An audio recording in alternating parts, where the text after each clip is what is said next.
Há tempo, muito tempo que eu estou longe de casa, e nessas ilhas cheias de distância o meu blusão de couro se estragou.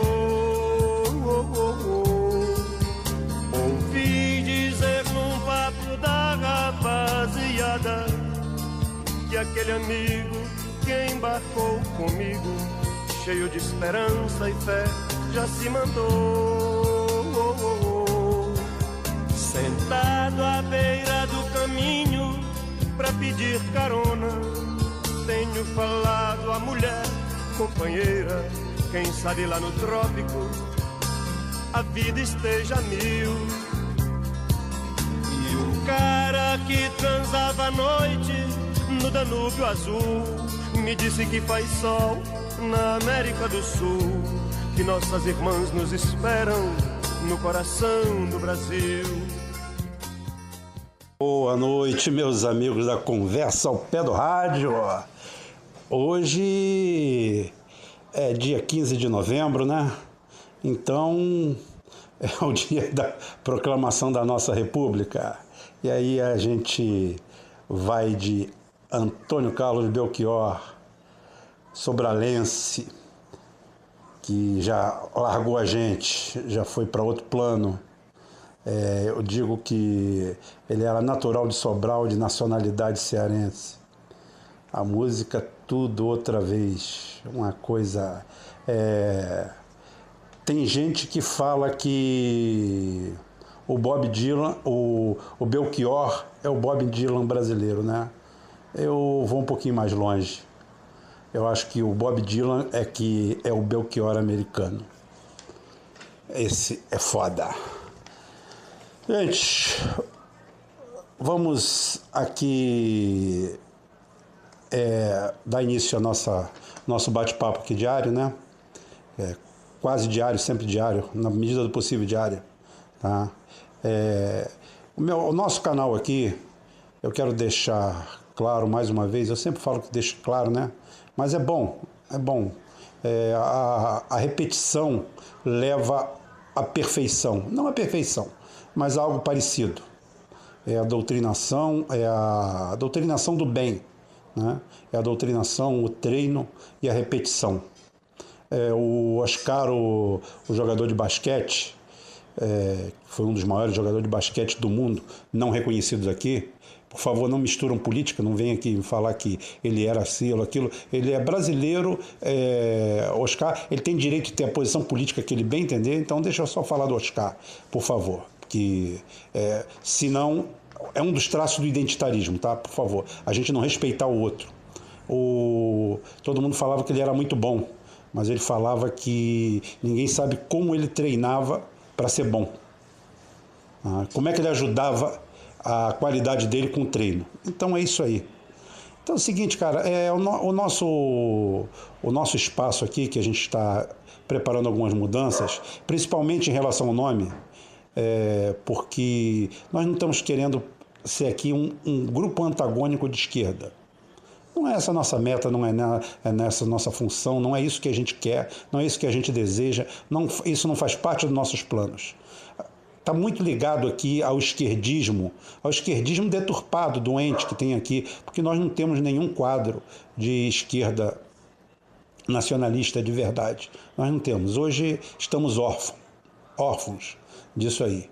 Então é o seguinte, nós temos metas, nós temos bandeira, e vamos fazer análises isentas. Só que tem uma coisa, aqui nós estamos fechados com o nacional desenvolvimentismo, com o trabalhismo, e com Ciro Gomes. Isso daí é inegociável. Então não adianta aqui que eu posso fazer uma crítica ou outra pontual aqui ao Ciro Gomes em alguma coisa, em algum detalhe. Mas aqui nós temos camisa. E aqui nós estabelecemos alguns pontos. A luta incessante contra o identitarismo e o pior que ele tem. Isso daí não faz da gente nenhum fanático, não. Muito pelo contrário. É o que eu falei, a gente prega aqui, é o trabalhismo, é o humanismo, é o iluminismo, é o clareamento de ideias, é o diálogo, é a conversa. E não um grupo de fanáticos, de doentes Eu acabei de ter meus 2 canais perdidos no Facebook por causa desse pessoal. Já identifiquei o ponto, já está identificado, já sabemos de onde surgiu, de onde partiu, e agora nós temos que entrar com ação judicial contra o Facebook. Vamos fundamentar isso aí e vamos fazer esse trabalho. Então nós temos aí, se você pensa que aqui amanhã eu vou me render a esse tipo de coisa aí, se você acha que eu sou fascista pelas minhas posições, ótimo, não tem problema nenhum não. Tem vários canais aí que atendem aos seus anseios. Esse aqui é formador de opinião. Aqui é o seguinte, aqui nós não vamos entrar em disputa com youtubers, não vamos entrar em disputa com outros canais. Aqui tudo é claro e transparente. Nós aqui estamos trabalhando com formadores de opinião. Então, para isso, não interessa para a gente 30, 40, 50, 100 mil inscritos, não. Eu prefiro 7 mil, 8 mil, 10 mil inscritos com qualidade, com substância, né? E focando naquilo que a gente enxerga como a saída para o Brasil. Porque esse quadro que está aí, afinal de contas, nós tivemos 16 anos, sem contar o Fernando Henrique Cardoso, que nós podemos colocar o governo Fernando Henrique Cardoso também nessa bola, mais 8 anos, nós tivemos 24 anos de soberania total do identitarismo. Eles conseguiram tudo, tudo. E olha onde nos colocaram. Aonde jogaram a gente. Por quê? Judicializaram tudo, radicalizaram e fazem o que os outros falam. Rubem, mas os bolsominions, os fanáticos pelo Bolsonaro, chamam o comunismo de canalha, disso, mas quem começou não foram vocês. Quem começou foram vocês, chamando todo mundo de fascista. O cara chegava e falava assim, que cor bonita. Aí você fala assim, não gosta de rosa. Você é homofóbico, você é isso, você é um fascista. A terceira palavra era fascista. Você é obrigado a gostar. Você não é obrigado a gostar de certas coisas. Você não pode praticar preconceito, perseguição, ato discricionário contra ninguém por pensamento ou por opção. Isso de jeito nenhum. Eu posso gostar ou não gostar de alguma coisa. Agora, se eu praticar algum delito disso aí, algum crime ou algum ato social deplorável, eu devo responder por isso. Só isso. Só isso. Eu tenho que responder se eu fizer isso. Se não, o meu fórum pessoal íntimo só diz respeito a mim. Isso é um princípio democrático. Só que o identitário ele não sabe viver em democracia. Não tem condições. Né? É um negócio assim, fora do comum. É uma coisa... Eu hoje conversando com o amigo Felipe Quintas, trocando umas mensagens com ele, lá do Duplo Expresso, né? O nosso amigo Felipe Quintas, também tem o Roberto Lucena, outra pessoa com uma cabeça maravilhosa, o Luiz Alberto, perdi contato com alguns, Luiz Alberto de Pernambuco, perdi contato com alguns exatamente porque simplesmente fui estuprado, foi estupro o que aconteceu comigo no Facebook. Sem direito de ampla defesa, sem direito de nada, tive tudo perdido, tudo cortado, de uma hora para outra. Toda a minha produção intelectual está lá. São aproximadamente 4.500 postagens, muitas inéditas para o grande público, muitas plagiadas, com beneplácito do próprio Facebook, mas ele vai pagar por isso aí, não tenha dúvida. Então é o seguinte, isso daí é a nossa posição. Ontem eu, flanando por aí, dando uma passadinha lá no Vina, tá? Que é uma pessoa que merece respeito pelo trabalho dele, pela posição dele. Também não concordo com tudo que ele fala, não concordo, mas eu não concordo também com a minha mulher, não concordo com meus filhos, não concordo com um monte de gente. Mas o importante é que o foco dele é o mesmo meu. Interessante isso. Ele, como eu, também não está aqui para disputinha com o youtuber, não está aqui para fazer marola, ele faz análise. O que eu acho bom nele é o fato dele fazer análise. Como eu faço aqui análise, é o que importa. A gente tem que sair da campanha e entrar nos novos tempos. Aqui a gente tem papo e conversa para fazer 5 programas por dia sem cansar. Não tem problema nenhum, não. Mas tem gente que não tem conteúdo político e é obrigado a partir para subterfúgios. Então, quero deixar claro essa posição. Aqui ninguém vai mudar. Como nós nunca mudamos, eu, Cláudio, Christian, nós nunca mudamos. Nós sempre estivemos aqui, nesse mesmo lugar. Quem mudou foi o PT, quem mudou foi outras pessoas, quem mudou foi essa esquerda, que nada tem a ver.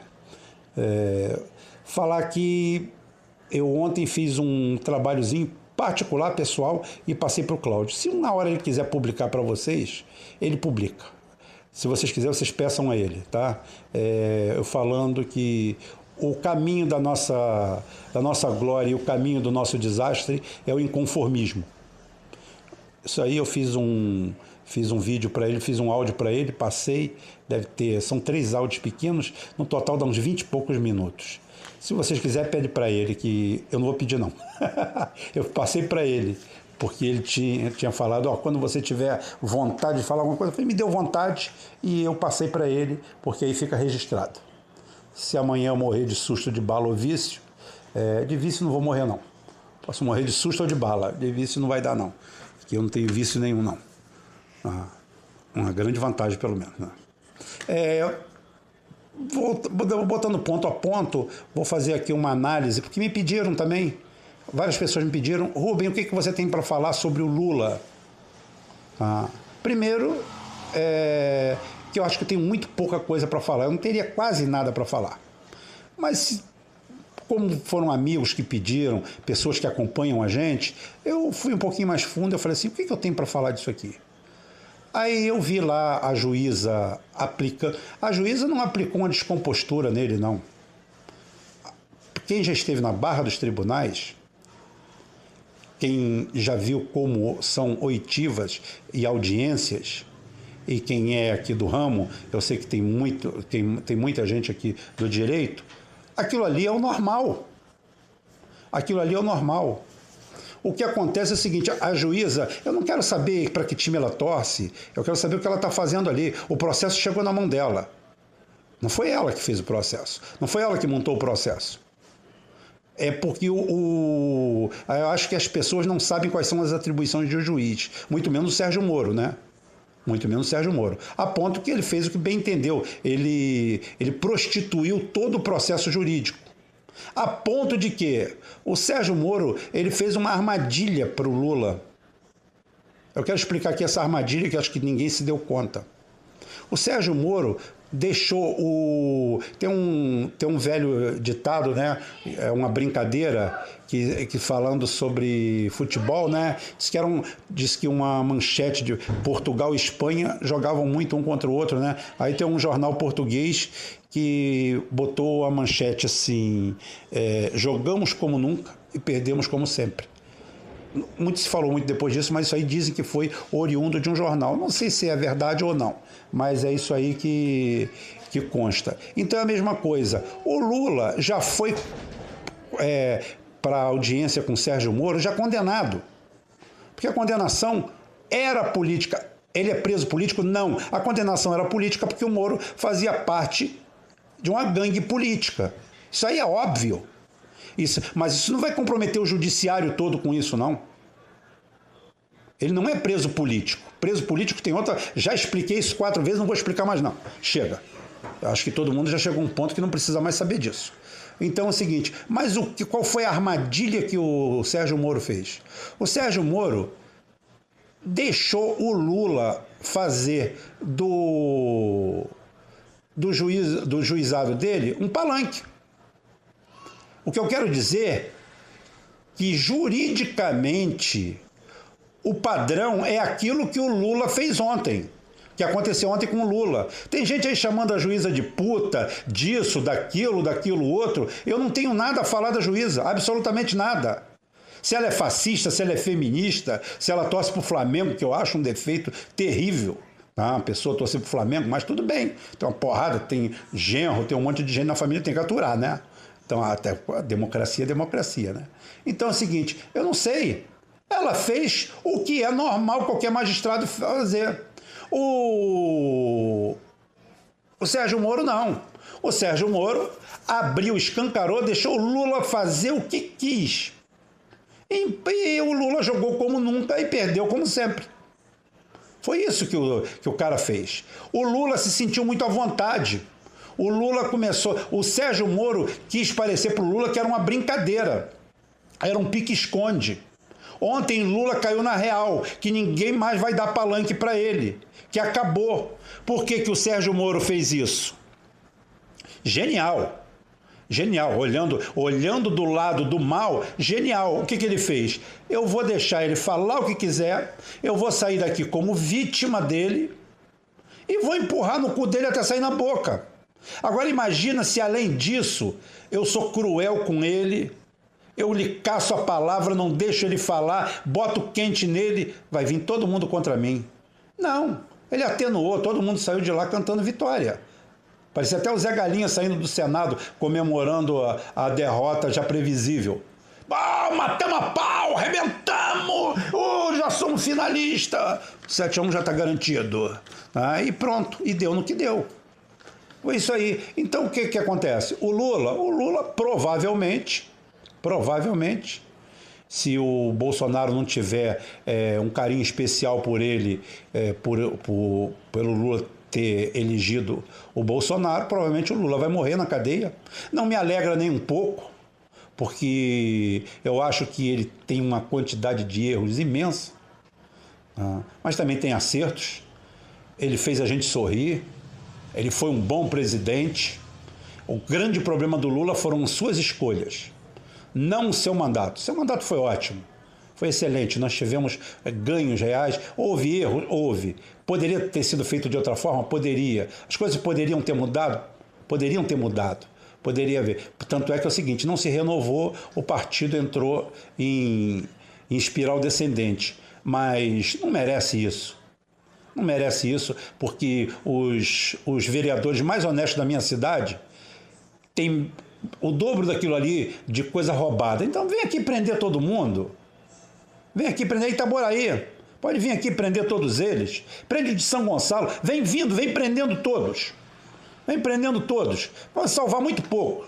Aqui na minha cidade se salva tanto talvez como nenhum, mas tudo bem. Isso aí é outra coisa. Então é o seguinte, dentro do quadro, porque a direita brasileira falava na época que, olha, a família Obama, eles andam com vestido de chita, se vestem no 1,99, enquanto porra nenhuma, tá todo mundo milionário. Tá todo mundo milionário, o cara paga $500 mil por ano de aluguel numa casa. A filha do Bill Clinton tem uma fortuna estimada de $30 milhões e a única profissão que ela tem é ser secretária do Partido Democrata. Da onde vem isso? Então é o seguinte, né? Leis e salsichas, é bom a gente não ver como foram feitas, né?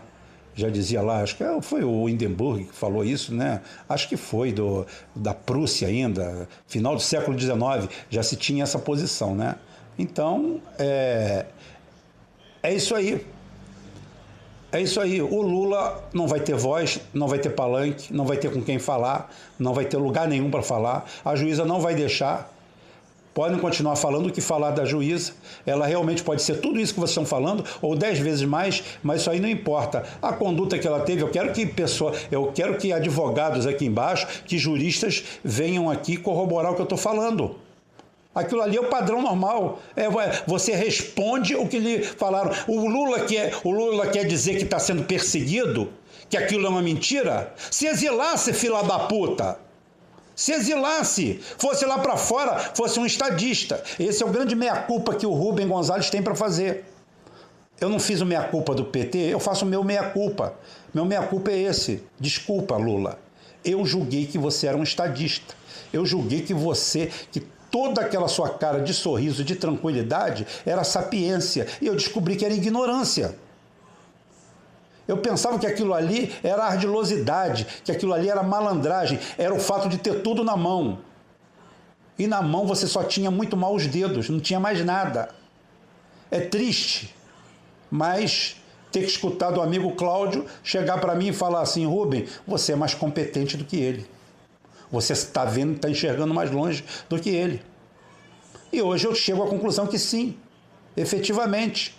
Então, o grande erro meu foi ter julgado o Lula durante muito tempo como um estadista, quando na realidade é um cara que estava no lugar certo, na hora certa e simplesmente se enrolou sozinho. Se ele quisesse fazer aquele discursinho que ele está fazendo ontem ali, que ele achou que ia subir no palanque de novo e fazer, e se fudeu com justiça, porque juíza não tem que...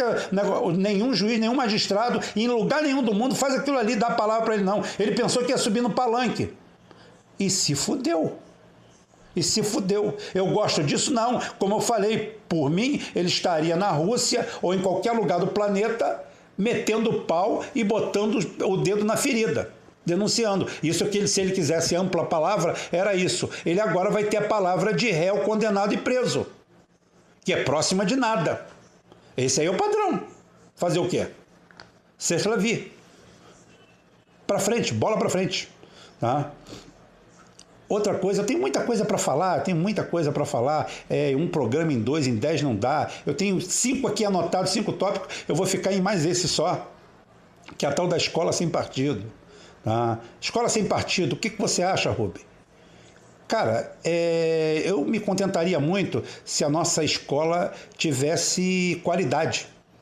Porra, já seria do caralho. Seria fantástico. Nossa escola não tem nada.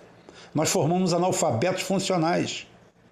O pessoal que diz que faz a escola... A nossa escola tem partido? É claro que não tem. Se tivesse escola com partido, não teria bolsominions. O que nós temos são identitários, parasitas, se aproveitando, tá? E arraigado.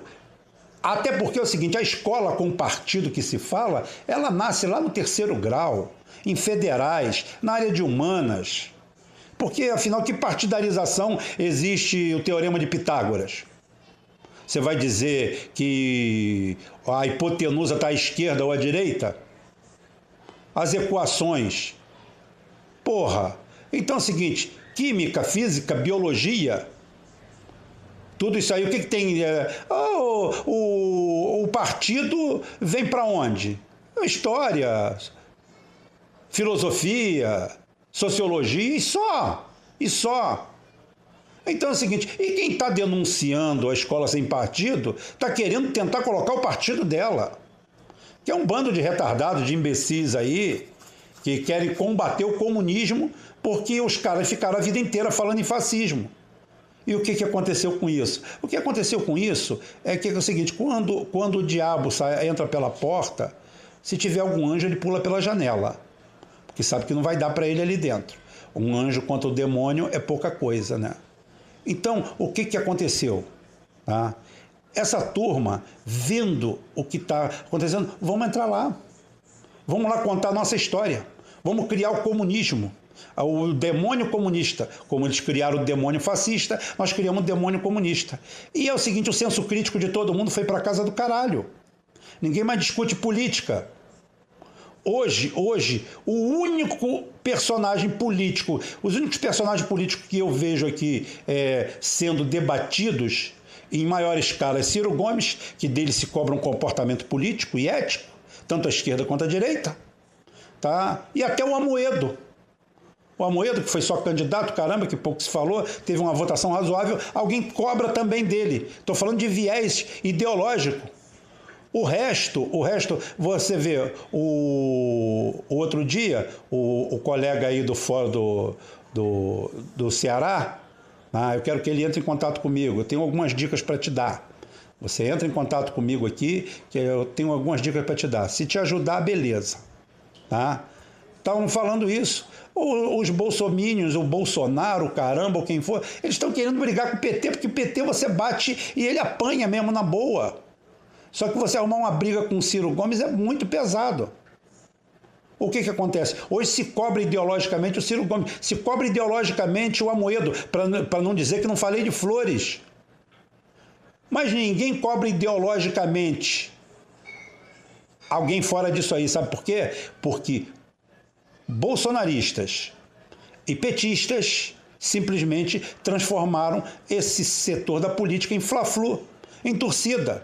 Então não adianta, um vai chamar o Lula de ladrão, outro vai chamar o Bolsonaro de ladrão, de bandido, eles vão ficar naquele fla-flu, naquele chove não molha, naquele seca-pimenteira de um para o outro, e não adianta. Se aparecer Se aparecer o Bolsonaro arrombando o Banco Central, ninguém vai deixar de ser Bolsonaro por causa disso. Se o Lula for pego assaltando uma joalheria, uma porra qualquer, ninguém vai deixar de ser Lula por isso, porque virou torcida, virou paixão. Não há mais análise política, não há mais nada. E é isso que nós temos que resgatar. É por isso que nós falamos aqui que nós vamos fazer oposição consequente. Por isso que eu estou falando, falei com os colegas aí, entra em contato comigo. Tá? Eu não estou aqui vislumbrando ganhar milhões aqui no YouTube, não me interessa isso. Isso aqui é uma plataforma, é um pântano também. Nós vamos ter que ter uma saída para poder salvar o nosso conteúdo. Porque o que aconteceu comigo lá depois de 9 anos no Facebook, pode acontecer amanhã aqui também. Eu estou suscetível a acontecer a mesma coisa amanhã. Eu ia entrar no canal, entrar na programação e simplesmente ver que o meu canal já era. Acabou. Foi embora. Eu vou ter que ir para as barras dos tribunais de novo para procurar alguma coisa dos meus direitos.